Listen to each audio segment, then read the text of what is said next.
WWE ने अपने status को दुनिया के सबसे बड़े रेसलिंग प्रमोशन में स्टैब्लिश किया है, जिसमें उन्होंने ना जाने कितने गिमिक्स और कैरेक्टर्स को डिज़ाइन किया है, जिसमें से कुछ कैरेक्टर्स इतने स्कैरी थे कि उन्होंने अपने पीछे एक लेगेसी को क्रिएट किया है। तो इस वीडियो में हम बात करेंगे उन रेसलर्स की जो डब्ल्यूडब्ल्यूई के इतिहास में सबसे डरावने थे। तो शुरू से लेकर अंत तक इस वीडियो में बने रहिएगा। नंबर 10 पे आते हैं पापा शांगो। जब गॉडफादर ए.के.ए. चार्ल्स राइट को हॉल ऑफ फेम में इंडक्ट किया गया था, तो उन्होंने अपने स्पीच में कहा था कि उन्होंने अपने करियर में ना जाने कितने गिमिक्स को पोर्ट्रे किया है, और उनका फर्स्ट डब्ल्यूडब्ल्यूई कैरेक्टर एक स्केरी रेसलर था जिसका नाम था पापा शांगो, और वो एक सुपरनेचुरल कैरेक्टर था जो अपने अपोनेंट्स पर वुडू मैजिक करता था, और उनका फेमस फ्यूड उस समय हुआ था अल्टीमेट वॉरियर और अंडरटेकर के साथ। पापा शांगो का आखिरी अपीयरेंस 1993 रॉयल रंबल में था, और बाद में स्पेकुलेशंस ये भी थे कि 1998 में पापा शांगो के कैरेक्टर को फिर से रीइंट्रोड्यूस करा जाए और उन्हें अंडरटेकर के कल्ट मिनिस्ट्री ऑफ डार्कनेस से लिंक करा जाए, लेकिन बाद में इस कैरेक्टर को वहीं रोक दिया गया, और बाद में चार्ल्स राइट ने अपनी एक और नई गिमिक क्रिएट करी थी 1998 में, जिसका नाम था गॉडफादर, जो उनके लिए सक्सेसफुल साबित हुई थी।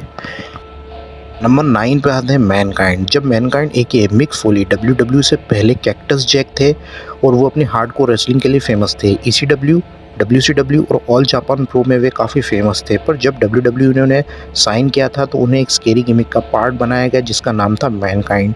मैनकाइंड एक मेंटली अनस्टेबल कैरेक्टर था जो रिंग में आता है मास्क पहनकर, और वो सिक्सोफेनिया से ग्रसित है, वो बॉयलर रूम में रहता है और चूहों से बातें करता है।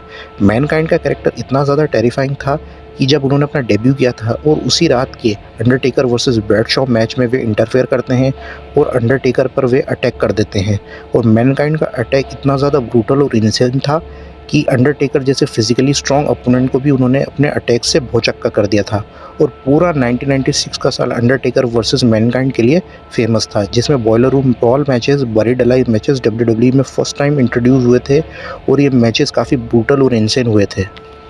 नंबर 8 पे आते हैं द ब्रूड्स, एज, क्रिश्चियन और गैंगरेल। जब एज और क्रिश्चियन ने अपनी टैग टीम फॉर्म करी थी, और तब एक वैम्पायर लाइक कैरेक्टर गैंगरेल भी उनके साथ में अलाइन हो गए थे, जो काफ़ी टेरिफाइंग ग्रुप दिखता था, और ये पूरे वैम्पायर कल्ट के ग्रुप को दर्शाते थे। पर 1999 के समर तक वे स्प्लिट हो गए थे, और वे अंडरटेकर के मिनिस्ट्री ऑफ डार्कनेस का भी पार्ट थे। इनका एंट्रेंस ब्रूट्स का काफ़ी टेरिफाइंग होता था, और ये बच्चों के और एडल्ट्स के दिलों में और मनों में डर पैदा कर देता था। नंबर 7 पे आते हैं crow sting. Steve Borden AKA. Sting wrestling इतिहास के कुछ आइकॉनिक कैरेक्टर्स में से एक है, और अपने 30 सालों में उन्होंने अपने करियर में मेमोरेबल मैचेस, फ्यूड और कैरेक्टर को इवॉल्व करा है। पर उनका क्रो स्टिंग कैरेक्टर काफ़ी टेरिफाइंग था, और ये कैरेक्टर इंस्पायर था द क्रो मूवी से। क्रो स्टिंग जब अपने टीवी पे फर्स्ट टाइम अपीयर हुए थे, तब उनका फ्यूड NWO के साथ में हुआ था। वे साइलेंट रहते थे अपने अपीयरेंस के दौरान, और अपने साथ बेसबॉल बैट को कैरी करते थे, और अपने लेटर करियर में स्टिंग ने क्रो पर्सोना को ही मेंटेन करा था। 6 पे आते हैं Kane. Glenn Jacobs AKA. The big red machine Kane ने जब WWE में डेब्यू किया था, तो वो एक मॉन्स्टर कैरेक्टर थे, और वे मेंटली अनस्टेबल थे। केन ने अपना debut 1997 bad blood in your house में किया था। तब वो एक अनस्टॉपेबल फोर्स थे, और केन का कैरेक्टर इंस्पायर था स्लेशर हॉरर मूवीज़ के माइकल मायर्स और जेसन वोरिस से। केन का अराइवल सिर्फ अंडरटेकर से उस समय बदला लेने का था, पर केन कैरेक्टर WWE में बना रहा, और उनका करियर 25 सालों से ऊपर तक WWE में टिका रहा, और उन्हें 2021 के हॉल ऑफ फेम इंडक्शन में भी शामिल किया गया है। नंबर 5 पे आते हैं Lord of darkness and ministry of darkness Undertaker. दोस्तों, अंडरटेकर के कैरेक्टर से तो आप अच्छे से वाकिफ़ हैं। अंडरटेकर ने सर्वाइवर सीरीज़ 1990 में डेब्यू किया था, और उसके बाद से उनका कैरेक्टर टाइम के साथ इवॉल्व होता गया है। पर 1996 के ऑनवर्ड्स उनका कैरेक्टर और ज़्यादा खतरनाक और सुपर नेचुरल में ट्रांसफॉर्म हो गया था, जिसमें उन्हें हाई पावर से कंट्रोल मिलता है। सुपर नेचुरली वे लाइटिंग को प्रोड्यूस कर सकते हैं, और उनका 1999 में जो मिनिस्ट्री ऑफ डार्कनेस वाला कैरेक्टर था, वो इविल साइड को दिखाने लगा था, और उन्होंने अपना पूरा कल्ट क्रिएट कर लिया था, जिसमें the Broods, Edge, Christian, Gangrel, disciples of Acolytes, Faarooq and Bradshaw, Mideon, Viscera और पॉल बेरर शामिल थे। और ministry of darkness character Undertaker का अभी तक का सबसे इविलिश और डरावने कैरेक्टर्स में से एक रहा है। और नंबर 4 पे आते हैं डूइंग द क्लाउन। दोस्तों, अब आप कहेंगे कि डूइंग द क्लाउन में से क्लाउन में क्या डरावनापन है, तो दोस्तों मैं आपको बताना चाहूँगा, तो ओरिजिनल डूइंग को मैट ऑसबॉर्न ने पोर्ट्रे किया था, जो काफ़ी जाने माने रेसलर थे इंडिपेंडेंट सर्किट में। WCW और WWF में वे 1985 से लेकर 1986 तक एक्टिव थे। डूइंग द क्लाउन का कैरेक्टर दूसरे रेसलर्स और फैंस पर प्रैंक करता था, और उनके जोक्स काफ़ी क्रूअल होते थे। और डूइंग कोई फन लविंग क्लाउन नहीं था, वह एक इवल क्लाउन था जो चीटिंग के सहारे अपने मैचेस को जीता करता था। बाद में ऑसबॉर्न अपने ड्रग एडिक्शन प्रॉब्लम और डब्ल्यूडब्ल्यूई की पॉलिसी को वायलेट करने की वजह से डूइंग को फायर कर दिया गया था। मतलब मैट ऑसबॉर्न को फायर कर दिया गया था डब्ल्यूडब्ल्यूई से, लेकिन बाद में डूइंग के कैरेक्टर को जो कॉपीराइट था डब्ल्यूडब्ल्यूई का, उसे दूसरे रेसलर्स ने पोर्ट्रे किया था डब्ल्यूडब्ल्यूई में।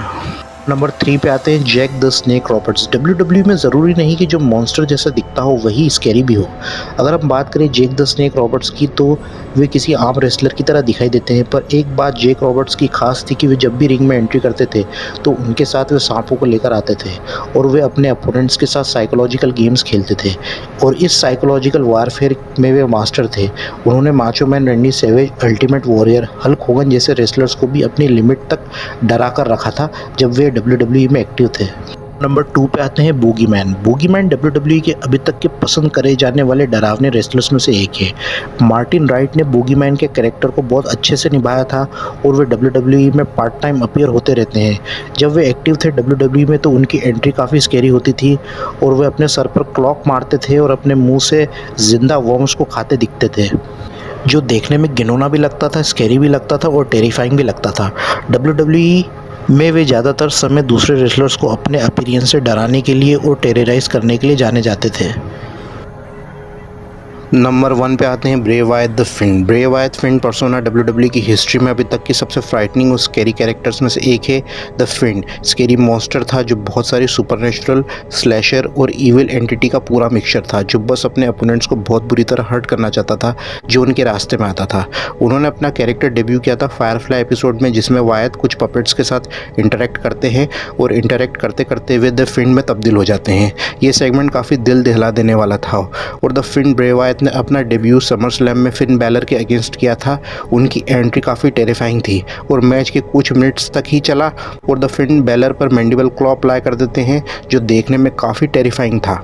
द फिन ब्रे वायट ने अपने एक्टिव करियर में काफ़ी पॉपुलैरिटी गेन की थी और वे सुपर ओवर थे फैंस में, लेकिन अनफॉर्चुनेटली विंडम रोटेंडा ए के द ब्रे वायट की 24 अगस्त 2023 में हार्ट अटैक से डेथ हो गई थी।